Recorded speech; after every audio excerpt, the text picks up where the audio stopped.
Welcome everyone to the Executive Compass. This is where we get insights from executive firm founders. We'll dive into their story, how they got started, their challenges and opportunities, and how they're shaping their business for the future. For those of you watching this podcast, I am Amisha Schumacher, founder of Vectra Growth Partners, and we specialize in helping executive firms scale their revenue in 12 months using AI-powered marketing solutions. Today's guest is Tom Johnston, founder and CEO of Sonova Town Solutions. I'm excited, and hi Tom, thanks so much for joining. Glad to join. How are you today? Excited to help. So far, all good, but it's still early in the day. But yes, everything's good. Awesome. So for our audience who will be watching this, do you mind doing a brief introduction? Again, my name is Tom Johnston, based out of Cleveland, Ohio. I've been in the search and recruiting industry since, believe it or not, the late 80s. Initially moved into out of college into consulting, and in 1988 came up with this idea about an interim or a fractional business, and then wound up opening one of the very first interim and fractional executive search businesses in New York City in 1988. I did that for a couple of years and then wound up traveling the world teaching high-level executive search firms how to do the interim executive business. I was then recruited to Cleveland, Ohio to go to work for a company called Management Recruiters International, MRI. They were building out a platform, Amisha, around a total human capital solution. What else can we do for a client that we just made a placement with? And in the early 90s, they came up with things like assessments, background checks, relocation services, video conferencing. And so based on my background in interim, they invited me to Cleveland to build out a new business for them, which I did. I moved to Cleveland in 92, and within 3 years, we had a company called InterExec, close to $50 million in revenue, one of the largest in the world. And for a variety of different reasons, a few years later, decided to shift over and buy 2 MRI franchises and started my own recruiting business. My area of specialization initially was in the search, staffing, and recruiting industry. And within a few years, I was a top 10 office when they had 1,100. Life was great. There was leadership change, and for a variety of reasons, that wasn't going to be where I wanted to end my career. So I left and started my own franchise recruiting company called SearchPath International. My wife and I ran that. We sold about 179 franchises over the years. I always kind of led from the beginning. I always wanted to be a top office in my own system. I never wanted to be that recruiter or that trainer or that franchisor that said, hey, let me tell you what I did 10 years ago when I used to work as an executive recruiter. I wanted to tell them what I did 10 minutes ago and what I'm going to do when I hang up the call. So I was always a top office in my own system. And then a number of years ago, I started working for a small boutique out of New Jersey called ZRG Partners. They asked me to help bring them partners, which I did. When they got to a certain level, they got some private equity money, asked me to join them to build out a new division on the professional level, which is one level below the executive suite, bring my practice over into the executive side, and then do some training, developing, and continuing recruiting for them. Built a beautiful business up in Cleveland, got it to about $8-9 million. They got another round of private equity. And then again, for a variety of reasons, I felt that wasn't really where I wanted to continue. So that's when I left and started Sonova. And believe it or not, and I'm going to do this as fast as I can, that's kind of half the story. Years ago, back in 2008, 2009, I started helping people with career planning, career education. Whenever you walk into a room and they find out you're an executive recruiter, the first thing everybody asks you to do is help me get a job. Well, that's not really what we do. We get paid by companies to find talent, but I was always willing to sit down and have a cup of coffee and help people. Well, when the recession 2008, 2009 came, I did a program at my church, started helping people figure out how to build, manage, and execute a career plan. That developed and grew into what today is My Hunt Path, which is an online career program, 33 online videos. I got my book published, Where's Your Buffalo? So Sonova is kind of coming into the market a little differently. We're helping people build, manage, and execute their career plan. At some point down the road, we bring them in to our community, not our database, help them. And at some point down the road, if they become a candidate for a search, that's great. But my long-term vision and what I've done through my whole career is many times the people you help find a new position wind up becoming my clients. So I did that whole thing in I did that in like 6 minutes. So that's good. So there's my whole life story, 38 years. Wow, that is quite an impressive career. I don't know where to unpack, but I just want to talk a little bit more about Sonova. And you mentioned, and this is kind of a distinction from what other executive recruiters tell me about their firms, is that they work with companies and to bring them best talent, which is what you still, I'm assuming you do, but Yes. you positioning it as we work with candidates and help them find amazing opportunities. Is that where Sonoa, I mean, are you Well, doing? here's the thing, Amisha. When you think about it, the candidates are the most critical part of the process, right? Yes, we can go out and get clients, tell us what they're looking for, but today candidates are being ignored, candidates are being ghosted, candidates that are using the job boards, it's a broken system. They're very frustrated. In my mind, you have to work both sides of that equation. Always working and doing what I can to help my clients, but I don't ignore candidates when they call and ask for help.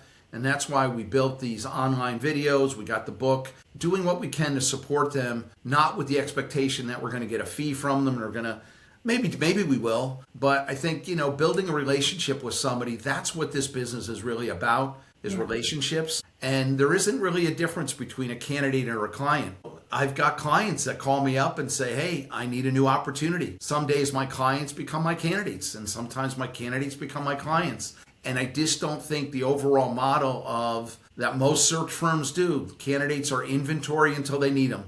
They won't respond to them. They don't acknowledge them. They don't try to help them. And I know that's not what I do, but I use technology, podcasts, webinars, seminars. I can still support them, acknowledge them, help them. Because when I call my people, they answer the phone. They give me referrals if it's not the right role. This business is about relationships. It's not just about going out, getting a search and getting a fee, because I'm not getting a fee if a candidate doesn't acknowledge and I can't get to the people. So we're trying to differentiate ourselves as a resource for everyone, whether it's looking for a job or looking to hire talent.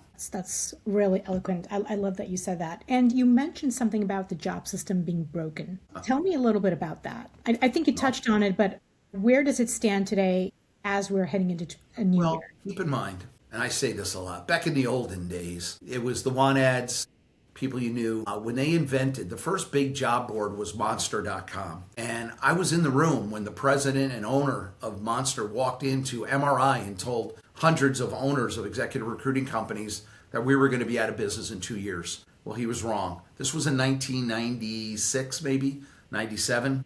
Here's the problem. First and foremost, they made it a public site. One of the key things that are looking for a new opportunity is confidentiality. Nobody should know you're looking for a new job until you've got it and you want to tell people where you're going. As soon as somebody in your organization finds out you're looking for a new job, you're basically telling them I'm leaving and they need to replace you. So bottom line, first mistake, it's a public site. So anybody who puts their information up on the internet saying I'm looking for a new job, you're telling the people you're working for that you don't want to be there anymore. And there's a lot of reasons for it, and a lot of them are justified, but still, you don't want them to know that until you make the move. So one, it's a public site. Second, they never put any screening in, so anybody can apply for anything, and they made it very, very simple to apply for roles. Early on, that was great, but what wound up happening is instead of having to go through and identify an opening in the want ads, take the information, type out a cover letter, put it in an envelope, type out the envelope, mail it. That was a lot of work and took time, and you had to be very selective. Today, it's just point and click. So you've got people learning they'll just apply to everything, thinking if I apply to 1,000 jobs, I'll get one. So what it's done is it's broken it. There's no screening. So companies today are getting hundreds, if not thousands of responses to postings that they put up. Many of the people aren't qualified for the job. They don't want the job. They won't take it if you offer it to them. So again, very, very difficult to screen through. AI is making it even worse. Everyone has figured out how to take their resume and a job description, put it into chat and say, make me sound like the perfect candidate. So every cover letter is the same. Resume is basically the same. Again, not good. The other thing that happened, the job boards, they sold the number of resumes they had in their database. That was 50% of their revenue stream. So the problem was they encouraged people to keep the resumes up. As a matter of fact, it kind of made it hard to take them off. But what winds up happening is people who leave the resume up after they get a good job, they wind up, a year or two later, somebody calls them on a bad day, they take another job. And when they take a third job in 5 years or less, they become candidates nobody wants. My clients specifically say, don't bring me those candidates. They're the perpetual job hoppers, always looking for something new. And it's not even about paying them or training them. It's about getting to depend on them, and then they walk away and you got to start all over again. So again, they've created a whole class of workers constantly looking for the next best thing. So again, these are the problems with the system. And so from companies, they can't, they'll put up a posting and they're getting tons of unqualified resumes, and just sorting through them becomes very, very difficult.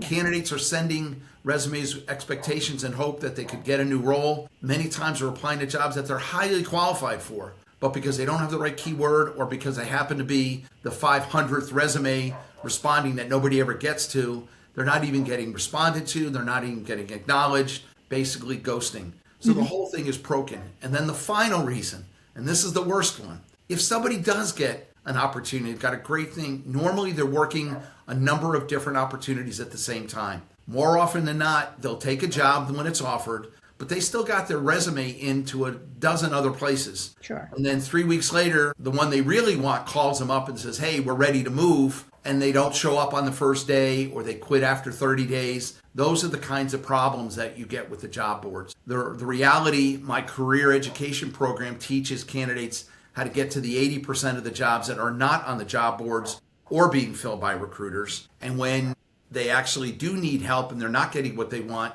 recruiters are supposed to be recruiting people, not posting. If a recruiter's putting jobs up on the internet, they're what we call post and pray recruiters. Are posting and hoping somebody shows up. That's not what we do. That's not what search is. We go out and hunt based on the client specifications, targeted companies, targeted people. We look for the passive candidates that 10 minutes before I called them were never thinking about a new job until I reach out, present an opportunity. I always ask them, who do they know? And sometimes they raise their hand. So we're still sticking to the core old-fashioned executive search techniques, because the rest of this stuff is just a mess. Yeah. Does that help? It's tremendous. Makes sense? No. You said you're shaking your head, but you're right. That's what's going on today. Very frustrating for individuals looking for opportunities, for companies looking for talent. It's a broken system. Yeah. I'd love to know, because you touched on so many of these things that are impacting how candidates appear to employers who are serious about hiring good candidates. How, and I looked a little bit about, Sanoa, what they do in terms of how AI helps them and all the things. How are you taking your traditional search approach and how are you merging that with AI solutions and kind of like bringing the best of both worlds and, presenting candidates who... Well, keep in mind, AI is not anything new. It's been around for a long time. It's a great tool. It helps all of us. So we've actually got a couple of different products that we're actually delivering to our clients that leverage that. First, we have a product that we've created that will go through and take the top skills and attributes of a role, give our client the ability to weight them, and then we can run all those applications that run through, that apply, and say, here are the 10 or 15 that you should focus on.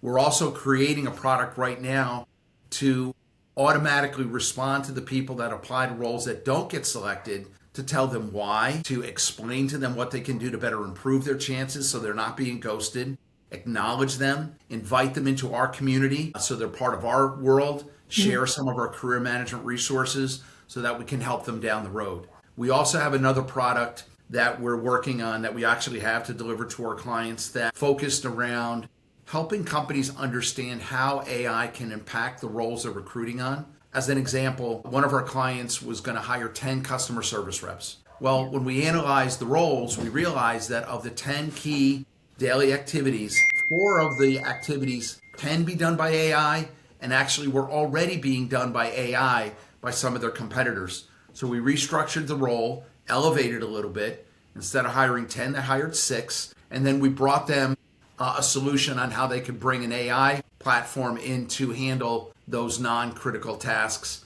that can easily be done by AI. So we're finding ways to use AI. As an executive recruiter now, we record all our interviews. We use an AI product that summarizes the conversation without my editing, presents it in the right way to our clients so they're getting the real observations and information from the candidate. So we're finding a variety of things. And then finally, we have an internal product called Prism, where when our client tells us exactly what they're looking for, they give us weighted skills and attributes on what they need. We run the candidate through that and present it to the client with an actual score. But what we do a little differently is our clients also use the same tool, to evaluate the candidate that they interview for the job. We give the candidate the ability to do a self-assessment so they can share where they feel they rank on the various skills and attributes and give some additional feedback as to why they feel they're qualified in this area. We also ask the references to do it so that we're truly giving the client a summary of the candidate's background as related to the things they're looking to recruit and hire, but not just the recruiter's opinion, not just a couple of the hiring authorities. We're giving a much more holistic approach. So those are just some of the tools that we're using for AI. Yeah, that's fantastic. I mean, I got to say that you're adopting AI, you're more open to adopting AI into your operations than most other founders that I've spoken to. So you're definitely a little more sophisticated in that.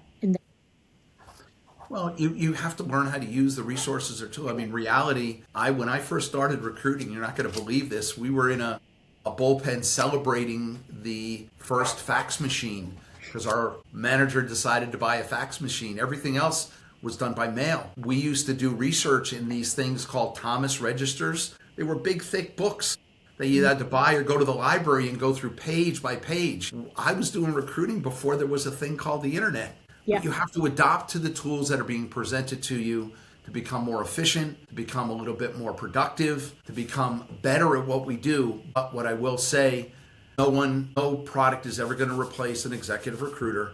The human hand is always going to be in the middle. And again, the same with even a career side. You need somebody that can really give you the information you need to help. So these are all tools, but I think we always keep the human being in the middle of the mix. I cannot agree more with you on that. I want to talk a little bit about your hire, train, or automate framework. And I know you have this one developed in Sonoma. Can you walk through how a client would actually use that when they come to you, say, with a big talent gap? Like, how do you tell them, like, all right, let's take a look at your process, and this is an example would be the 10 customer service reps that they wanted to hire, and you said, no, this is, you don't really need 10, you need 6. How does that conversation take place? Well, again, whenever we do an intake with a client, we're talking to them, we say, tell me a little bit about the role you're looking to fill or roles. And then as we analyze it, depending upon the level, we can then ask them, have you explored how AI could be part of the solution? That's part of the overall intake. I mean, what most recruiters don't like to ask, and we do it on every single, are you sure there isn't somebody internally that could take this role before we go out and do a big search? Or should we at least get them in the mix so that they can be considered for it? That's an important part of any process. But I think today we're also asking about, do you even need... Like I've got a client right now that gave us a role and they specifically told us we wanted the candidate to be in India. And I said, why? She goes, well, we don't want to bring them here and we don't want to outsource it. We want to hire somebody on the ground full-time in India to do this job because we've evaluated, we've got the skills are there, the talent's there, but we'd like to be able to do that and we're able to do it. 10 years ago, nobody would ever have given that. So it's tell me what you need, tell me what your budget is. We have solutions for, we can outsource or provide a different type of solution. We do big in the interim and fractional, or maybe it's a full-time role. Where do you want them to sit, whether it's here or maybe even offshore? And then, is any or part of that role could be done by AI? The key is asking our clients what their problem is and then bringing a variety of different solutions in a consulting way, not just going in and trying to get every role to fit into the search process we want, which is what a lot of the recruiting companies do. Most of the top search firms, when you engage them, they walk in with a pre-done contract. Here is how you're going to work with me. This is my fee. Some of them are still asking for this ridiculous administrative fee, and that's what they're doing. They're selling the way they did 20 years ago, but the market is so different today. You've got to be a little bit more flexible, but a little bit more realistic into what the market is asking. And you can't walk in and try to sell recruitment and search services the way you did it 30 years ago. It just doesn't make sense anymore. Yeah, no, I couldn't agree more. What are the telltale signs, in your view, when you think the real answer is that they should train or hire internally? Well, again, every company out there has an internal recruiting team, or they should. And actually, we're going to be building out some solutions on that too. If they can't afford me, I'm going to teach them how to do that too. But at the end of the day, they need to look at the role. They should be hiring executive recruiters because we're expensive. When there's a critical role, we're getting the right person is going to require some extensive research. Reach out 2, 3, 4 reach out. And we call first. We try to connect with them on email. Second, LinkedIn is usually the third or fourth thing that we do, but we leverage our network and our internal community on who we know. We also then get out, we pick up the phone, we call people. But I think the reality is when it's a critically important role, if your internal team doesn't have the bandwidth or the skill set to be that proactive out in the market, calling into individuals, then it's time to hire a good recruiting firm. But reality, if that's not the case, we can help them. We can also unbundle our services. We can offer them research. If they do have the talent, but they don't have the research tools, we can give them that. We have a performance-based research product that we offer. We can coach and support them. My approach to clients are when they're a client, you help them any way you can, not just saying, I only want to help you on searches if the fee's over $100,000.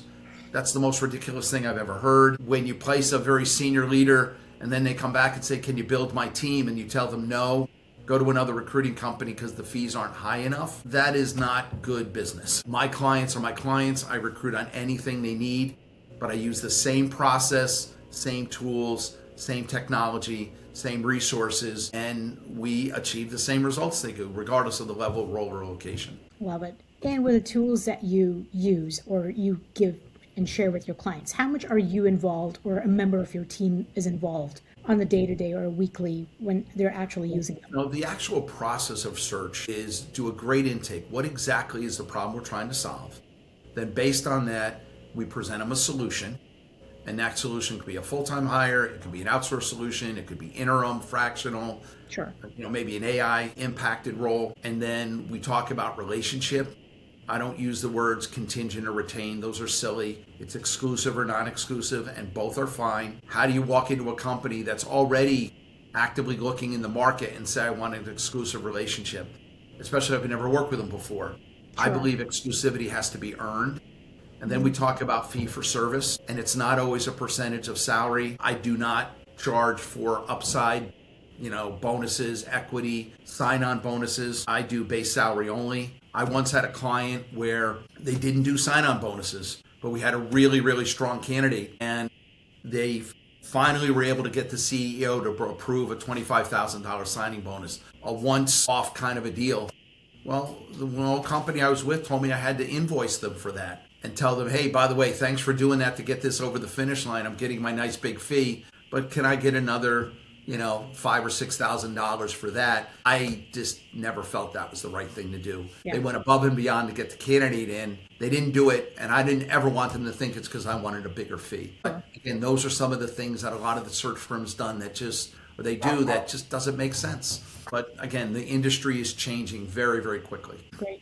What is the one or maybe even three things you think that employers should be implementing in their organizations? And likewise, what should candidates be doing? Like, what are the three things they should? All right. Well, for candidates, I'm going to make it clear. You need to spend 45 minutes to an hour every single day or every single week working on your career, building your skills, building your network, getting the different things you can that can make you marketable. You can't work 5 years in a role, decide you want something new, and then start building that network. It has to happen from the first day you're out in the world. People need to realize that today the real goal is individual career management. Years ago when I was back, you go to work for a big company, don't do anything wrong, work for them for 30 years, retire, get a pension. That's gone. Yeah. Today, average kid coming out of university, 14 to 18 jobs. People have to learn how to do individual career management. That's what my program is about, the videos, the book, the whole bit, helping people do that. From a company point of view, the most important thing is when you get somebody in, treat them well. The best place to get great talent is the people already in your organization. Always promote from within, develop your talent, protect your talent, treat them well. 9 times out of 10, when somebody's looking to make a move, it's not because they're not being paid, it's because they don't feel appreciated, feel they don't have a voice, they don't feel that the culture is aligning with who they are. So you've got to treat your people well, or you're going to bring them in, train them, and they're going to leave. You're going to make it easy for me to recruit people from you. I'll do everything you can. Don't do that. Yeah. And then third, just realize that putting postings up on the job boards, chasing that doesn't work. And it's frustrating, and we need to get people to better understand how to recruit. Every organization, Every hiring authority has to know how to really be a recruiter. Because remember, my job just gets them in the door. They've got to recruit them and get them over the finish line. So we want to help them with that. And then when things get really crazy, give me a call. We can help. Fantastic. Love it. What are you excited about in 2026 for your business? I believe the market, when we started out pretty strong, things kind of softened for a few months in there. And then last quarter, things have gotten crazy. Yeah. I believe 2026 is going to be a great year. However, it's going to be a little different. Every company now is just getting comfortable with uncertainty, and they're just going to have to deal with that. There's a little bit of fear in the market. People have to be very careful about what they put up on internet, what they put up on social media, how they position themselves in the market, because sometimes if you go in the wrong direction, there could be retribution, and we don't want to see that. But I think finally, the key to any company's growth is having the right people in the right job, compensated and treated correctly, and the demand for top talent is off the charts. It always has been. So we're pretty excited about what 2026 is going to bring. Fantastic. Love it. Tom, where can people connect with you online? Okay, couple things. One, connect with me on LinkedIn. I'm on LinkedIn. I've got, reach out, let them know that you saw me on this podcast. Connect with me. I will connect with you. If you want to be part of my community, my email is there, my phone number is there. Send me your resume. Even if you're not actively looking, get me into your network. Make me part of your world, because when you need me, I'll take your call, but more importantly, maybe an opportunity will present itself. So connect with me on LinkedIn. We also have our online courses. If you go to www.com, we're selling those for $29, basically giving it away. But there's 31 online videos. There's worksheets there. It's a complete self-directed career education program that will give you the basics you need to build and manage your career. And then obviously, if you go to Amazon, type in "Where's Your Buffalo?" That's my book. Love for you to download, buy a book, download the audio version, and help promote that online. If it's read it, give it to anybody you know that is going to need a job today, tomorrow. It's, again, outlining everything on career management. And then finally, if you need help identifying a new employee, reach out to me. You've got my phone number, my email. I'm very, very open. It's all on LinkedIn. Just connect up with me. Love to help. That you are. I know. I mean, the minute we kind of connected on LinkedIn, you are open to having a conversation. So anyone watching this, Tom means it when he says just reach out, and he is, he won't ghost you. He will respond for sure. Well, that's kind of the way it's supposed to be done. But thank you. Thank you. Well, this has been a fantastic conversation. Thank you so much. I've learned so much, and I'm hoping our audience will too. So thanks for your time. And Amisha, thank you for reaching out.